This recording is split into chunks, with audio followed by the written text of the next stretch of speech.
And we are live. Greetings, everyone watching on YouTube. Shout out to the faithful and salute to the patrons. Tonight's live stream was requested by and sponsored by OAW patron Kelly Madden. Once again, thank you so much for your contribution and your request. And if you have a request for a film, TV show, anime, manga, comic, what have you, become a patron of OAW at patreon.com/OAW. Link is in the description box below. And without further ado, let's go ahead and take a look at the 2000. Wow, it's been 19 years already, right? American psychological satirical horror film, American Psycho. Are you not entertained? Are you not entertained? Is this not why you are here? Thank you for joining me again tonight. Once again, this is Larry Williams, OAW Commander-in-Chief, and I will be giving you all my thoughts on American Psycho. Now, for the sake of this review, first and foremost, a couple of disclaimers. Number one, being that this is another book adaptation, since I have not read the book, we're only going to be talking about the film tonight. We'll just be talking about the film, haven't read the book, and I thought it would have been disingenuous for me to read up on the differences between the book and the film and then try to pass it off as my own analysis. Now, we're not doing any of that. The other thing, too, is, as I briefly just mentioned, while this film is 19 years old, if you can believe it, right? And as popular as it is, once again, a lot of my viewership, they just getting out of high school, man. So there's a very good chance they may not have checked out this film yet. That being said, we're going to go ahead. We're going to break this down into two parts. The first part is going to be mostly non-spoiler, very minor spoilers. And then the second part, which is going to be much more lengthy, that's when we're really going to dive into some spoiler territory with this film, because this is one of those where you kind of have to do that. This film, funny enough, because of its popularity, because of its genre, and because of the time in which it was released, this film has one of those really ambiguous, psychological-esque endings. And very often it gets compared to Fight Club because those endings and those twists are very similar to each other. So once again, not to spoil anything for anybody who has not seen it yet, but I'm going to get into more detail about that later on in this review. So first and foremost, let's go ahead and let's chop it up with the let's chop it up with all the technical information, if you will. All right. So as I mentioned before, this is the 2000 American satirical psychological horror film, American Psycho, starring Christian Bale, Willem Dafoe, Jared Leto, Josh Lucas, Justin Theroux, Renee Zellweger. I said Renee Zellweger. Reese Witherspoon, sorry about that, and a plethora of other actors and actresses that by now we've seen in multiple places. It is based on the 1991 novel of the same name by Bret Easton, and it was co-written and directed by Mary Harron. Now, real quick, very briefly, so a quick synopsis on what American Psycho is about. Simple enough. American Psycho follows the character of Patrick Bateman as he lives a dual life. On the one hand, to the outside world, to the general public, to his friends, family members, co-workers, and associates, he is an investment banking executive living the high life in 1980s New York City.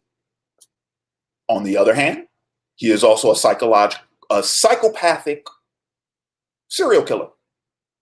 And so the film pretty much covers how he manages that dual life. Simple and plain. Simple and plain. That's as brief of a synopsis I can give you. But essentially, a couple of things I'll break down about the story, about the writing, right here and there. So a couple of things that I've noticed based upon what we're given in this film. Number one, I get the sense that Patrick has not been doing this very long because of some of the events that occur in the film. So here we go into minor spoiler territory right here. First and foremost, the fact that within the film, we see the first police investigation about any one of his victims, number one. Number two, we see the gravity and the scale of his murders increase throughout the film. That escalation piece that kind of gives it away, number two. And then number three, he has not, until the start of this film, started to display sort of like the psychological stress and the strains that keeping that secret is having on him. That's only been exacerbated in this film. So those things alone, I get the sense, Patrick, if he's been killing, he hasn't been doing this a very long time. He's not a professional at this. He's still sort of in amateur territory. But a couple of other things that are taking place in the film, we establish that, while he has his profession, while he has his career and whatnot, and for the most part, his friends, they're also his very close associates, they're his business partners, his co-workers, because they all work for the same firm. But essentially, it's just another, day in the life. We're following these guys doing what they normally do. The only real, I guess you could say, exciting aspect is Patrick, because of the duality that he lives. We do know that he is currently being pressured by his fiance to, go ahead, make it official, get engaged, plan a wedding like within the next year. We know that one of his co-workers, but also a personal rival of his, has just landed this huge account. So you have that whole work pressure building up beside him, inside of him. All of that's going on. But outside of that, we pretty much follow him as he proceeds through his killings and as he proceeds to cover them up and try to play this off as, sort of his dirty little secret. That's pretty much the synopsis of the film in a nutshell. So right now, let's go ahead and let me give you all my thoughts on the story, thoughts on the dialogue. In terms of the story, the film is pretty tight in terms of the way in which the plot's handled, the way in which the information we're given, that, bear with me now, the information that we are given, the way that's delivered and the way that's presented in the film, all of it is pretty tight-knit. It's pretty tight-knit film, okay? The only issue, of course, and I'll get into a little bit more detail about this in the spoiler portion. The only issue, of course, is keep something in mind. This is a satirical piece. As virtue of being a satirical piece, satire is less concerned with the actual events of the narrative and more concerned with what it's trying to say about the narrative. When it comes to satire, good satire, there's always the theme and the overarching message of the piece. That is what is most important when you're dealing with one of these films. So the events of the film themselves, we're not supposed to take them literally within the context of the narrative, not necessarily, right? Okay? Y'all with me on that one. So what I mean by that is everything that occurs in the plot, cool.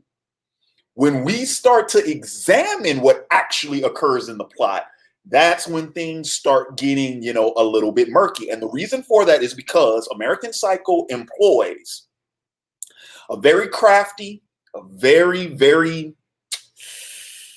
cunning form of storytelling. And that is one of an unreliable narrator.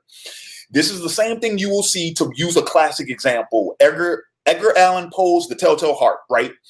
Our main character, who is also our narrator, who we are getting the bulk of information from, just so happens to be psychotic.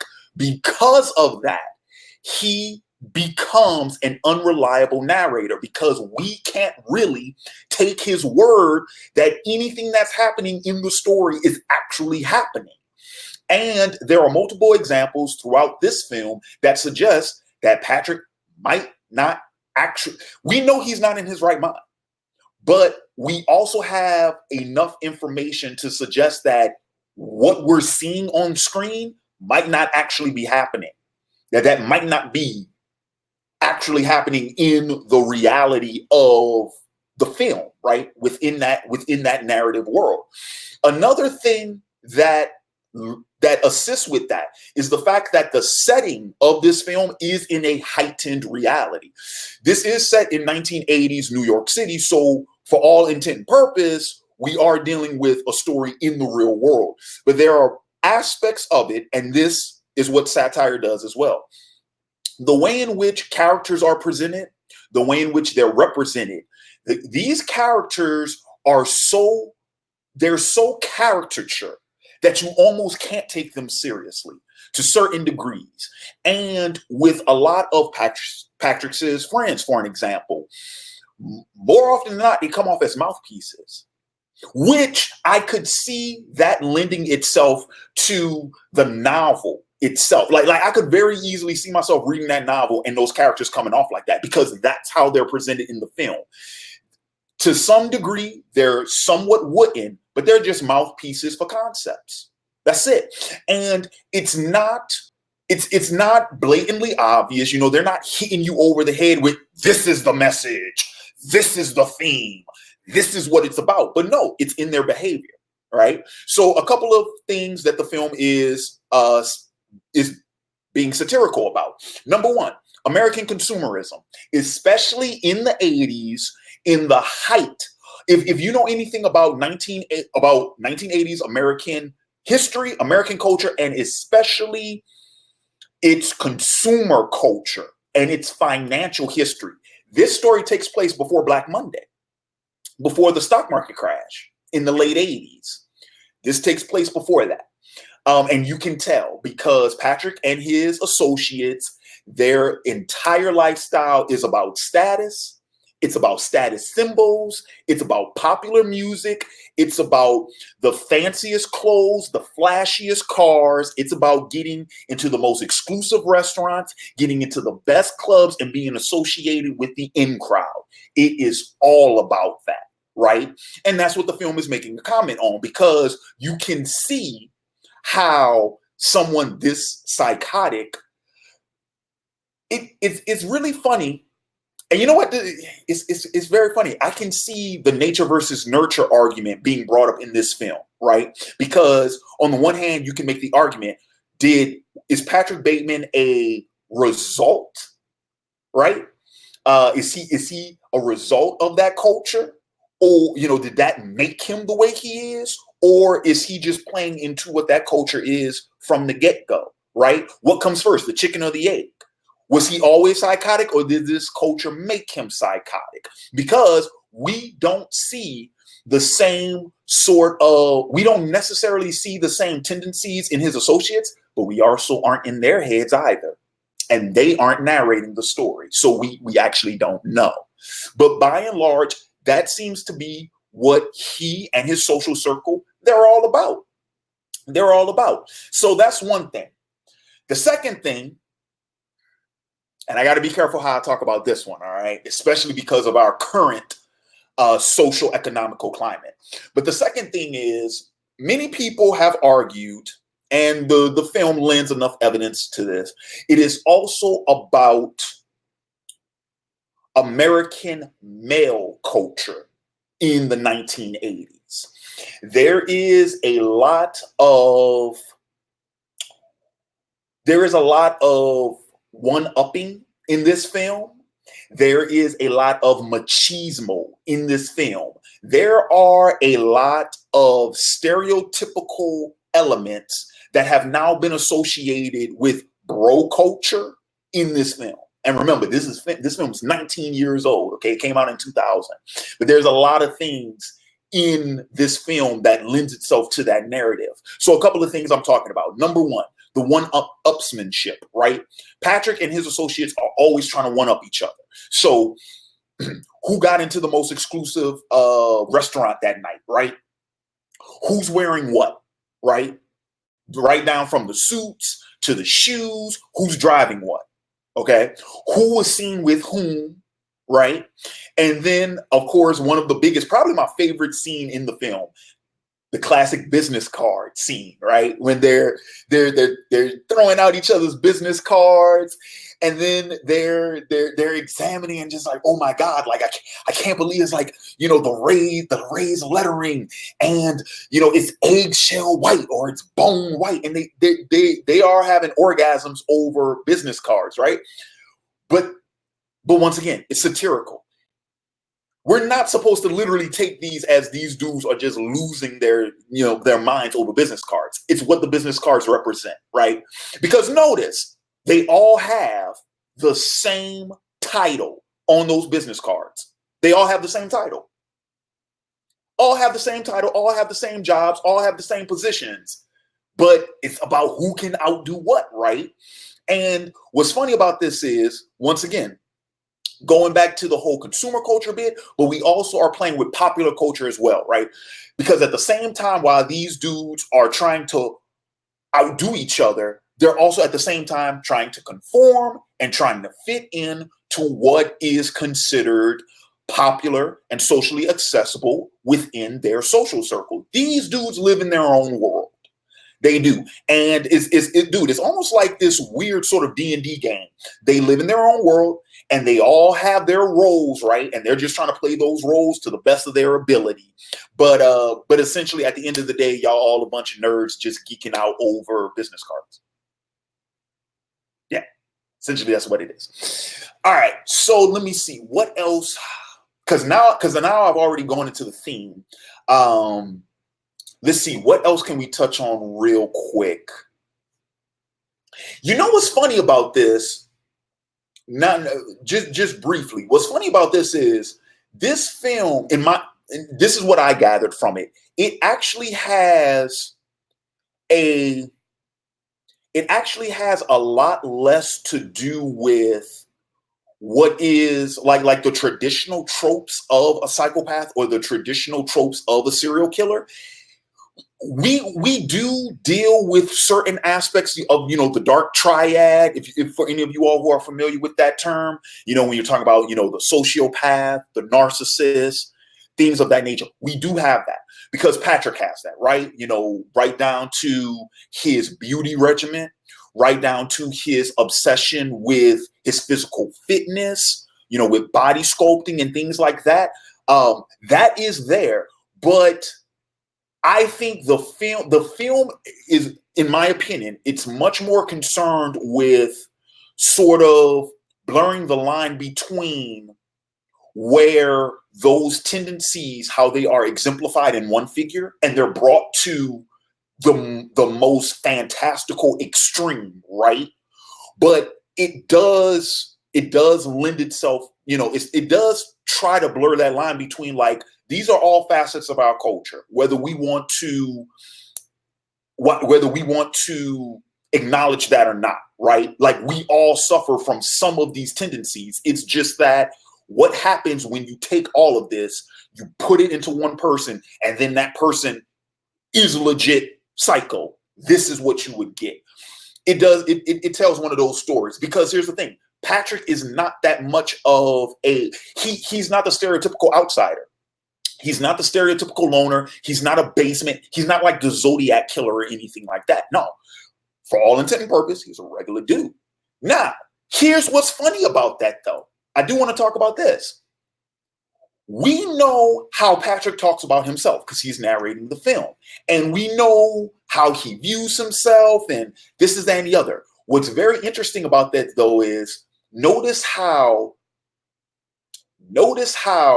when you watch the film, notice how everyone else talks about him, what everyone else says about him. His own identity gets lost in the film because he is constantly mistaken for somebody else. So here's the question. Once again, has Patrick done just such a good job at blending in that he no longer stands out? In which case, now is the need for the psychotic tendencies? Is that the case? We don't know. One of the best monologues, and it's part of the opening narration, is when Patrick talks about how Patrick Bateman isn't even an actual person, right? He's more of an idea. And it makes sense. Why? Because he's composed of all of these societal standards and social economic requirements for living the life that he lives, right? So he's kind of like a checklist of things that are required, right? But he says it's like, there is, there's a facade of him, right? Like there's a physical thing there, and if you were to meet me in person, if you were to shake my hand, you would feel a fleshy, physical being. He says, but in my mind, and if you look in my eyes, I'm simply not there. Questions. Okay, so essentially, that's what the film pretty much deals with. Now, talked about writing, talked about dialogue. I hit on theme a little bit.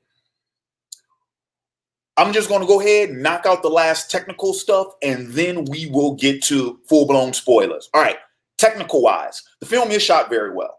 I'll give it that much. Film shot pretty well. I am surprised, however, how many small locations we have in this film.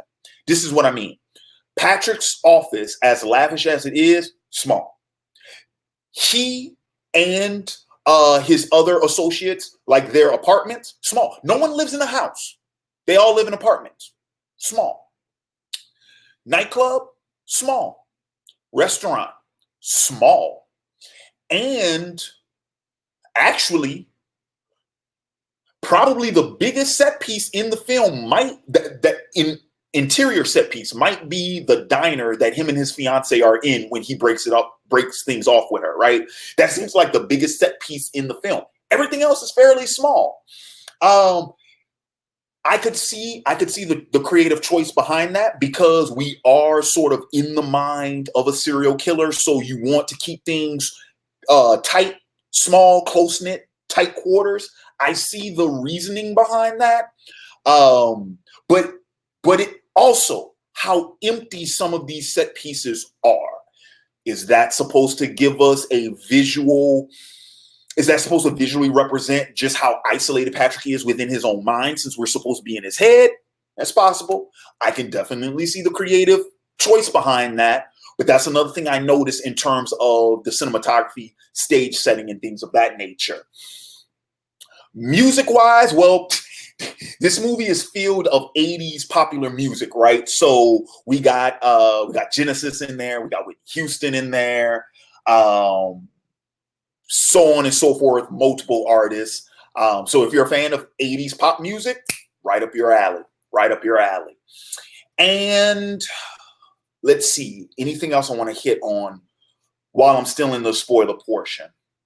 I mean, a non-spoiler portion, I'm sorry. I think for the most part, that kind of wraps it up, non-spoiler wise.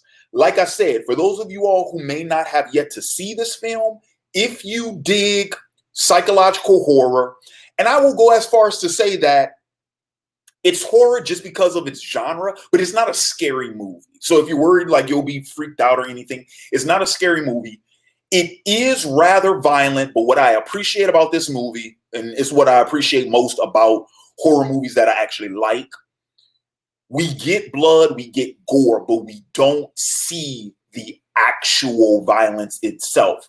Camera pans away, or Bateman is placed, he's positioned in a way in which we, like, when he takes a chainsaw to somebody, we don't actually see contact with that chainsaw. We don't see contact with the axe, because by that time, Bateman, he's swinging that axe, but his target is blocked by the sofa. So it's off camera. We don't see any actual violence in the film itself. We don't see any hits. We don't see any hits. Even when he uses a gun towards the end of the film, we never see, like, at no point does it show when the gun hits a person. We don't see blood fly out. We never see a direct hit. The person just drops, right? So it's not even, like, it's violent, but it's not even as violent as we've gotten with our horror films currently. So, but like I say, if you're a fan of psychological horror, I would, and you haven't checked out, if nothing else, and real quick, let me go ahead and let me touch on the acting. If nothing else, Christian Bale was great in this film. Upon watching it, I can definitely see why they cast him as Bruce Wayne, because yeah, That's Batman. That is Batman. Yep. Yes, I said it. That's Batman. I can definitely see why he got that. Let me see. In terms of the rest of the cast, everyone else is great. I just kind of wish they had more to do. Mainly Jared Leto, Willem Dafoe, Justin Theroux, Josh Lucas. Like I'm naming names. These guys are all, Oscar winners, right? They don't get enough to do in this film, in my opinion. And it's because we're supposed to be doing this whole POV perspective with Bateman, so we don't spend enough time with them. But they all give great performances. So so that's pretty much going to wrap up the non-spoiler portion. Now let's go ahead and let's dive in really deep. Before I jump to that though, because we're coming up on the 30-minute mark, ladies and gentlemen, I want to thank everybody watching right now. Do me a huge favor. I need y'all to hit that like button because we need to get butts in seats, and we can't do that unless the YouTube algorithm knows that a lot of people actually like this video. So please, if you can, help a brother out. Let's get those likes up. All right, so let me go ahead.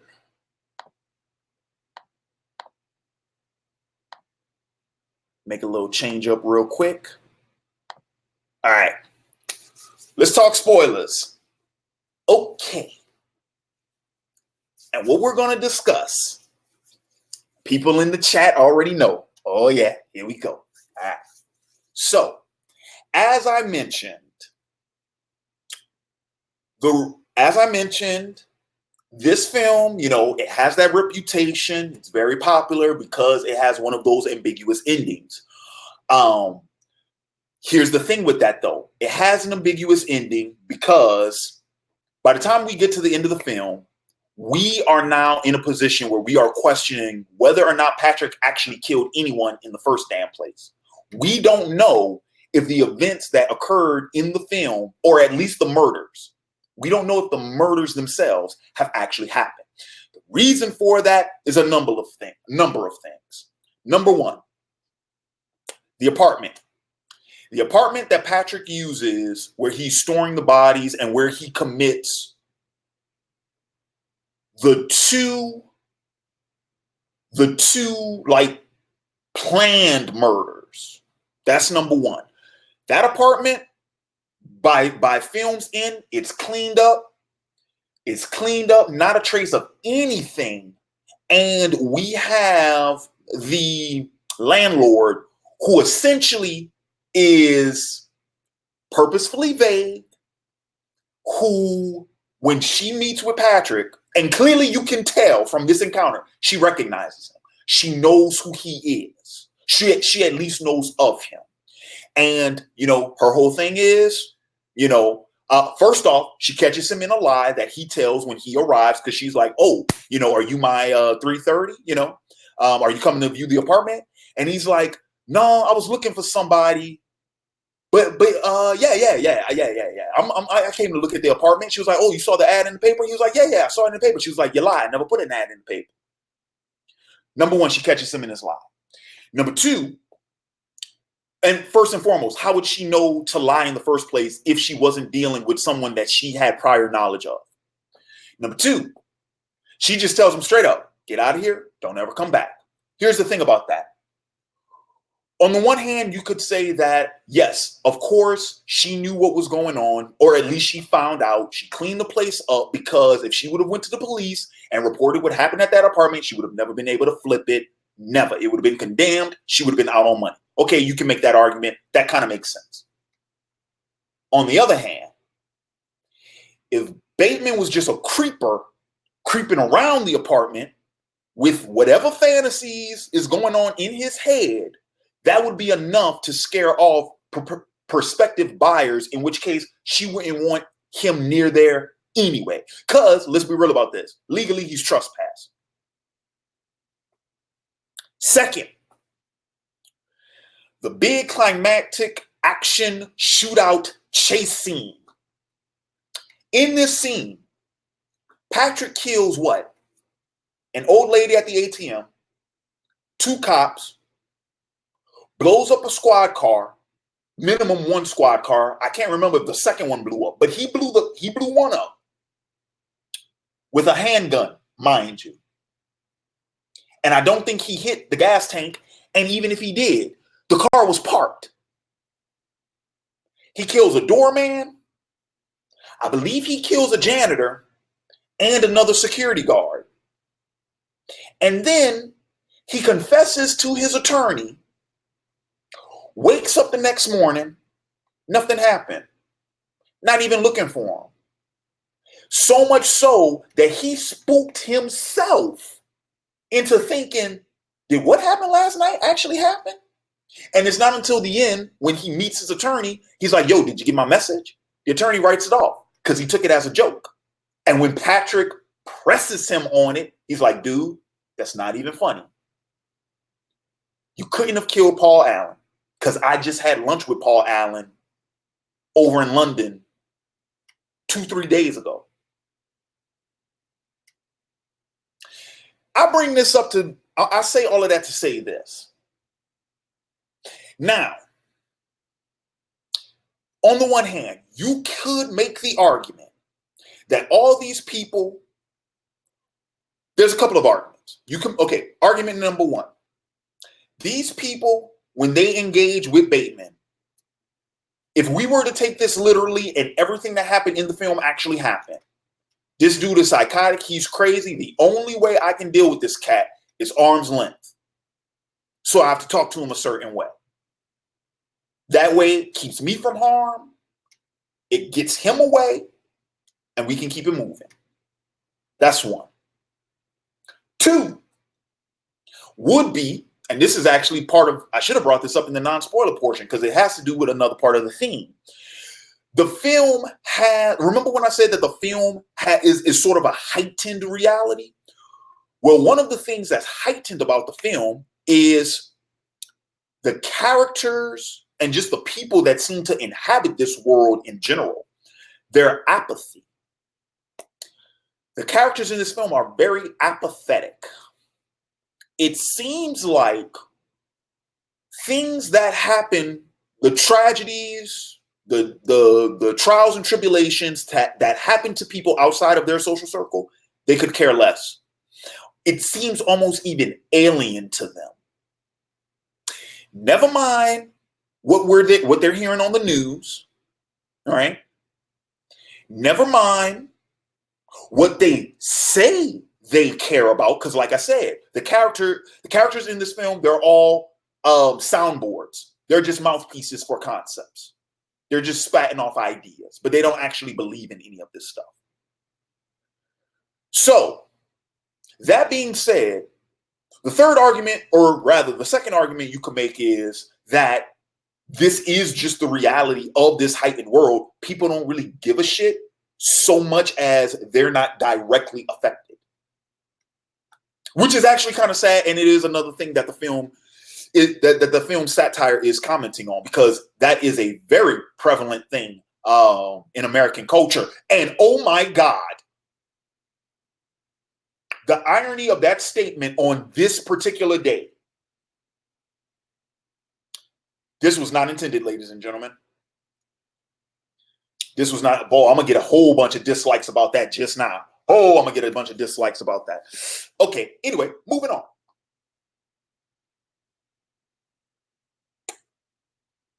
The third argument, and this is the argument I'm rolling with, and I'm sold on it, and I'm just rolling with this one. Bateman is just out of his mind. He didn't actually do anything that he thought he did. My evidence for this is the journal that his assistant finds at the end of the film. Notice everything in the journal, as naive as it is, right? As archaic as it looks, because Bateman's not an artist, thank God, right? Because we don't need another crazy artist story, right? But you'll notice all the images in his journal directly reflect the murders that he supposedly conducted to the T. Now, there has been, because we know about this, there's evidence among, serial killers and psychopaths, sociopaths, things of that nature. They like to document, their work and things like that. And we know that, that is actually a common trope where, they'll, draw pictures and, they'll keep a journal, all this type of jazz, right? But part of me thinks that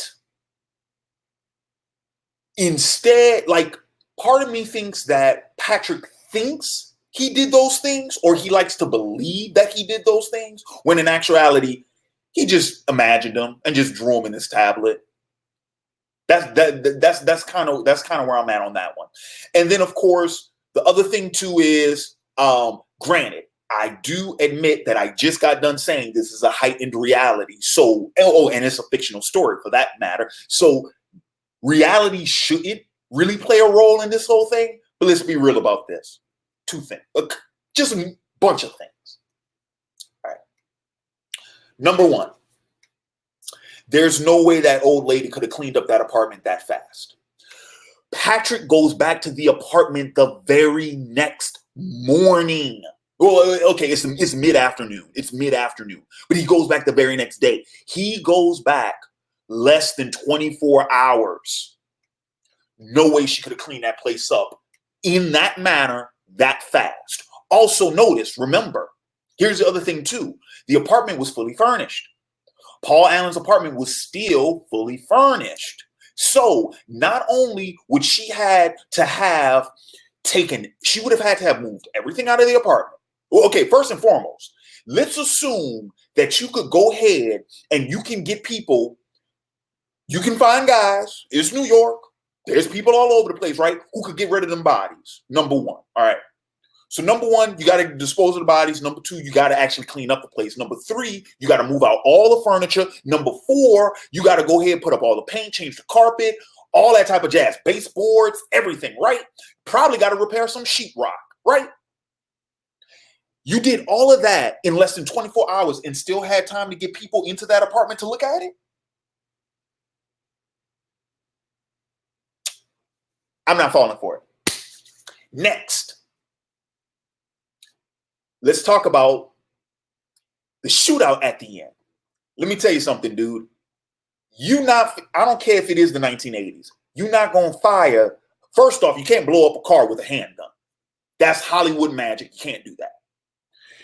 Just like you can't hit someone with a chainsaw down a flight of stairs. Once you let go of the chainsaw, it stops spinning. Hollywood magic. Actually, I think Mythbusters did an episode on that where they proved that can't happen. All right. Okay. Number one, you're not about to fire on police officers and get away with it. You can't blow up a squad car with a handgun. And there's no way he could have been running down the street in the middle of the night, shooting all those people and no one not report a thing. Because remember, when the police showed up, they weren't responding to him. He just so happened to run into them. Nah, Chief. I'm not buying that. All right.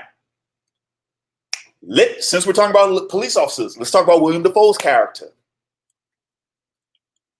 You meet with this man on at least 3 separate occasions to question him about the whereabouts of Paul Allen. And even in the initial meeting, there was enough said to suggest that the man was lying. You find out that he was lying even more so on the second meeting, to the point where he was being dismissive. And then in the third meeting, when you finally got him to tell you his whereabouts on the night of Paul Allen's disappearance, about his alibi, and come to find out, numerous people cited Patrick Bateman in the same place as Paul Allen. The alibi was that Bateman was with Paul Allen in the same place. Do you want to know why that was? Do you remember how the Paul Allen murder occurs? He invites Paul Allen to a restaurant. And if you remember, because remember how I said people are missing, places are too small, the restaurant is damn near empty when they go. It's them, the hostess, a couple of waiters, and maybe 2 other people in the whole joint, right? But it's them by themselves, none of their friends, none of their associates, none of their wives or girlfriends. It's just the 2 of them. Then they go back to Bateman's place, and then that's where he murders Paul Allen. How could 10, 12, 14 people put both of y'all in the same place if both of y'all had already gone to another restaurant right before you decided to murder him? What if you never went to the restaurant in the first place, which is why people confirm that both of y'all were in the same place? But never mind that. The fact that you know that this man lied to you the first time, dismissed you on the second visit, and then on the third visit, you had his alibi confirmed through several other people before he actually gave you his alibi. You told him what his alibi was. I don't buy that a detective, especially a missing persons detective, a potential homicide detective. I don't buy that's how he would operate. And I certainly don't buy that's how he would deal with a person of interest. To not even consider Patrick a person of interest makes no sense. Unless it never happened in the first place. In which case, he's not a person of interest. And the detective would have already known that. If anything, the detective is just confirming information that he actually got from the legitimate investigation.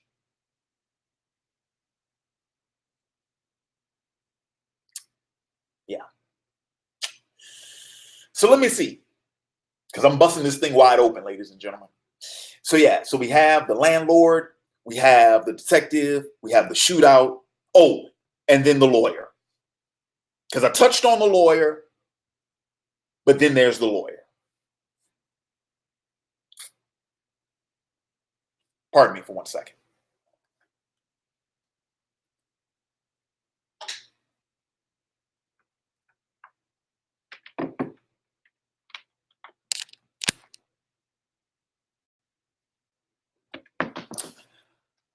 Now, I could see a lawyer handling Patrick the way he did, right? I could see that.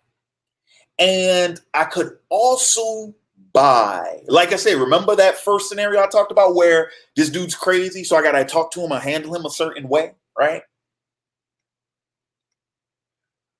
But if he thought that if he legitimately thought, if he thought there was any legitimacy, any validity to Patrick's phone call testimony, I don't think he would respond to Patrick like that. I really don't. I really, really don't.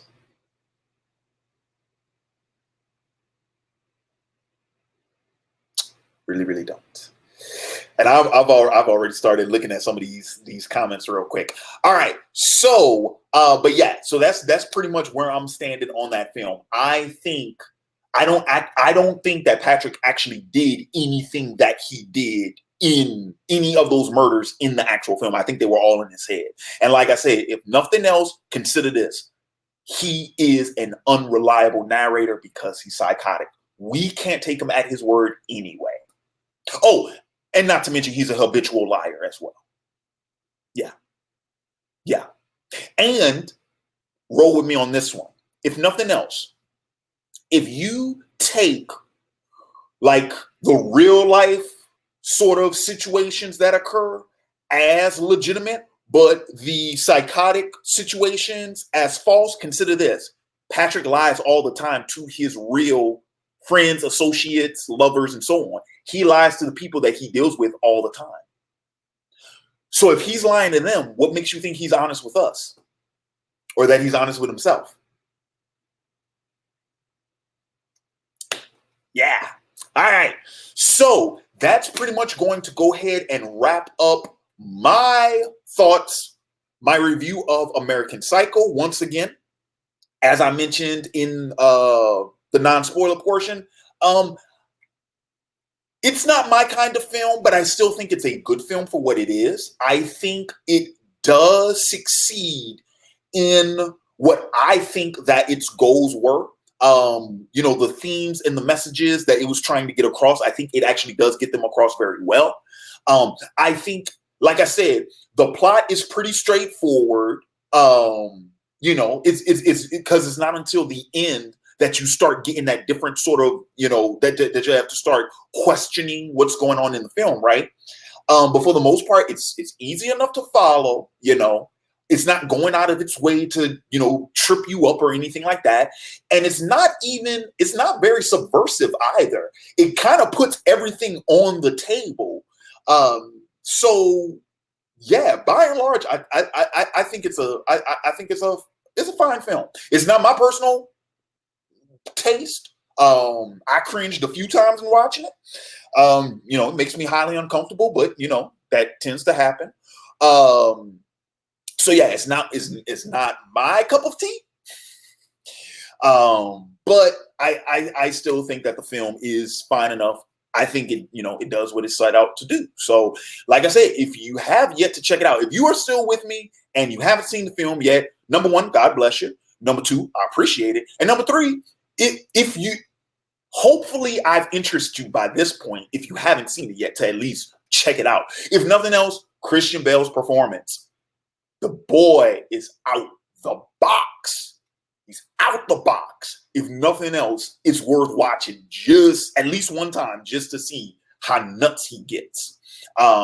He's bored. Like he's almost putting Michael Keaton to shame in terms of, he's not Jack Nicholson level. He ain't that crazy yet. He's not. Oh man, what's my boy? He's not Joaquin Phoenix crazy, but he's pretty good. He plays a good crazy. He plays a nice crazy. And if nothing else, he plays white elitist asshole. He always plays white elitist asshole very well, man. Ever since Shaft, he's always done that. That's why I say he was perfect as Bruce Wayne. White elitist asshole, perfect. Rich white elitist asshole, perfect. All right. So real quick, once again, if you have yet to do so, do me a huge favor. Hit that like button. Comment, share with your friends. Anybody you think might get a kick out of this review, or anyone you knows who likes this movie is like, hey man, check out what my man Larry said. By all means, share it on social media, Facebook, Twitter. By all means, share the URL link too, because apparently, once again, the YouTube algorithm, if the link appears on multiple pages, that helps it in the search results and all that jazz. I know it's a bunch of technical nerd jargon that no one really wants to hear. Sorry. All right. And real quick, I will go ahead and look at some of these comments. Let's see.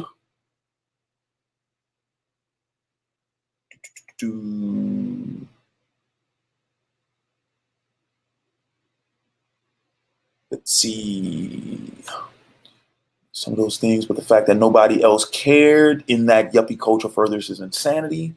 There's a great example. You should check out the book. Don't know about the book. Have to return some videotapes. Remember, they get mixed up in the film all the time. Actually, okay. Bateman and Allen don't get mixed up.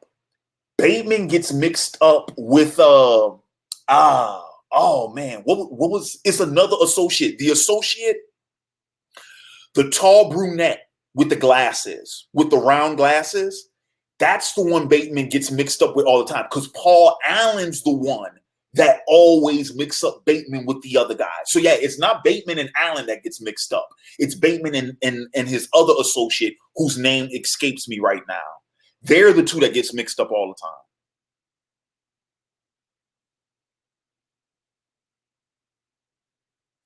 All right, so that's going to I think that's pretty much it in terms of the comments. And I don't think we have any super chats, which is totally fine. All right, cool. So I'm going to go ahead and wrap this one up. Once again, a huge shout out, salute, and thanks to Kelly Madden for becoming an OAW patron, for contributing to the OAW Patreon, for requesting this review, for sponsoring it. Once again, thank you so much. And once again, as I mentioned at the start of the video, for any of you all watching, if you have a movie, TV series, anime, manga, comics, any of that nature, feel free, hit up the OAW Patreon page, patreon.com/OAW. Check out the tiers. I actually made a few changes to some of the lower tiers, mostly the $1 and the $10 tier. I made changes to those. $5 tier is pretty much still the same. But yeah, check them out. Check them out. And I am currently accepting requests for October right now. September is already booked because after this one, I got 1, 2, 3, 4 more reviews. And then, of course, if you guys have yet to see it, I got my weekly Madden NFL 20 franchise mode series, Stunting with the Saints. The first episode went up on Monday. The second episode for week 2 is going up tomorrow night. It's already loaded, ready to go. So keep an eye out for that tomorrow night. But if you want to check out episode 2 right now, head on over twitch.tv/OAW_entertainment because it's on the Twitch channel right now. Also, if you guys want to check out my Face of the Franchise career mode gameplay for Madden NFL 20 on Twitch, you best do it now because they're expiring at the end of this week and they're going on Patreon. They're going on Patreon. So if you haven't seen them yet, you better go check them out now because they're going on Patreon. And for my patrons, $1 will get you access to those videos. That's like 2 hours, over 2 hours worth of content. My playthrough through the Face of the Franchise mode. And I'll be producing more Face of the Franchise videos as I play my way through it. And I decided all of that's going straight to Patreon. So if you want to check those out, feel free. Once again, that's twitch.tv/OAW_entertainment. But the link is in the description box below. Link to the Patreon in the description box below. If you want to support the channel via PayPal, that is in the description box below as well. And let's not forget, like OAW Entertainment on Facebook, follow OAW Entertainment on Twitter. Both of those links, facebook.com/OAW Entertainment, twitter.com/OAW ENTMT. The links to those are all in the description box below. And with that being said, this has been Larry Williams, OAW Commander-in-Chief. I am signing off. And until next time, peace.